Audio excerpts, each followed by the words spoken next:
রাধে রাধে বন্ধুরা, দেখো আমার গোপালের স্নান হয়ে গেছে।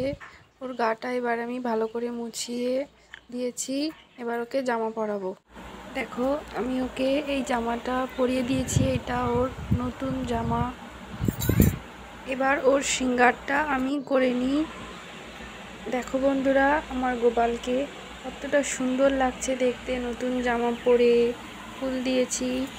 এই ফুলগুলো আমাদের বাড়ির ছাদে হয়েছিল, খুব সুন্দর লাগে যখন আমি গোপালকে ফুলগুলো দিই।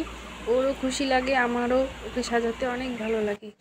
এখন ওর ভোগের জন্য আমি একটা তরমুজ কেটে নেব। এই অর্ধেক তরমুজটা ভালো করে কেটে নিয়ে ওর ভোগের থালায় আমি সাজিয়ে সাজিয়ে রেখে দেব।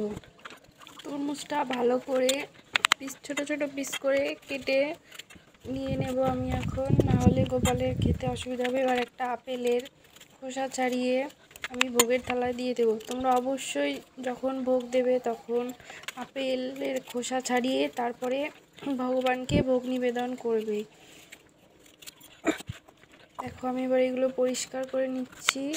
এই তরমুজটা আরেকটু রেখে দিয়েছিলাম, সম্পূর্ণটাই এবার আমি দিয়ে দিচ্ছি গোপালকে। দেখো থালাটা আমি ভালো করে সাজিয়ে দিয়েছি। এবার আমি গোপালের সামনে ভোগের থালাটা রেখে দেব।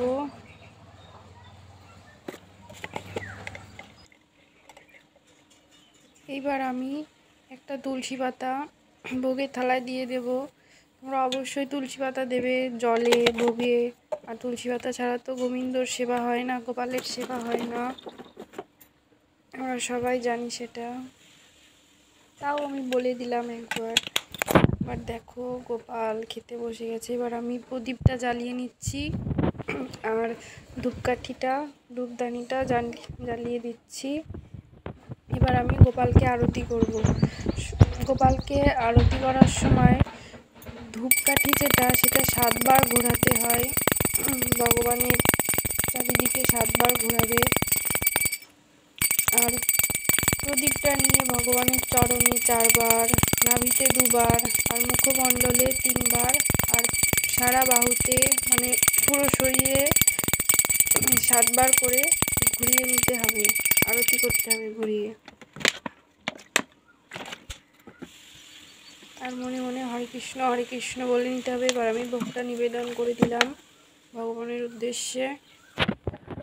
তো চলো এবার ভগবান ভোগ গ্রহণ করবেন। দেখো বন্ধুরা, গোপালের খাওয়া হয়ে গেছে। এবার আমি ওর হাতটা ভালো করে মুছে দিচ্ছি আর জায়গাটায় জল ছিটিয়ে। তো দেখো এবার আমি ফুলগুলো সরিয়ে নিচ্ছি, কারণ আমি এখন গোপালকে দুপুরবেলায় শয়নে দেব। মুকুটটা সরিয়ে নিলাম, চুলটা খুলে নিলাম, মালাটা আর হাতের চুড়ি ওইগুলো পরানো থাকলো। এবার এখন গোপালকে আমি কোলে নিয়ে নিলাম, তারপরে সিংহাসনটা নিচে রেখে দিলাম বাঁশিটা দিয়ে, কারণ গোপালের সিংহাসন কখনো ফাঁকা রাখতে হয় না। এবার আমি গোপালের বিছানাটা উপরে তুলে দিলাম, বালিশগুলো ঠিক করে দিলাম। এবার আমি গোপালকে এখানে শয়ন দিয়ে দেব। দেখো আমি গোপালকে শয়ন দিয়ে দিলাম, ওর কোল বালিশটা ঠিক করে দিলাম।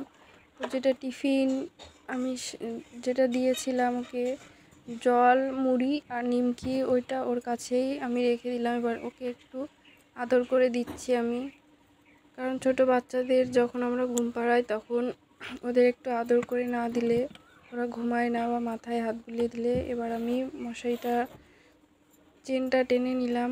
এবার উপর দিয়ে একটা চাদর আমি দিয়ে দিলাম ভালো করে। ভিডিওটা ভালো লাগলে অবশ্যই লাইক করবে, কমেন্ট করে শেয়ার করে দেবে এবং চ্যানেলটা সাবস্ক্রাইব করে আমার পাশে থাকবে। রাধে রাধে।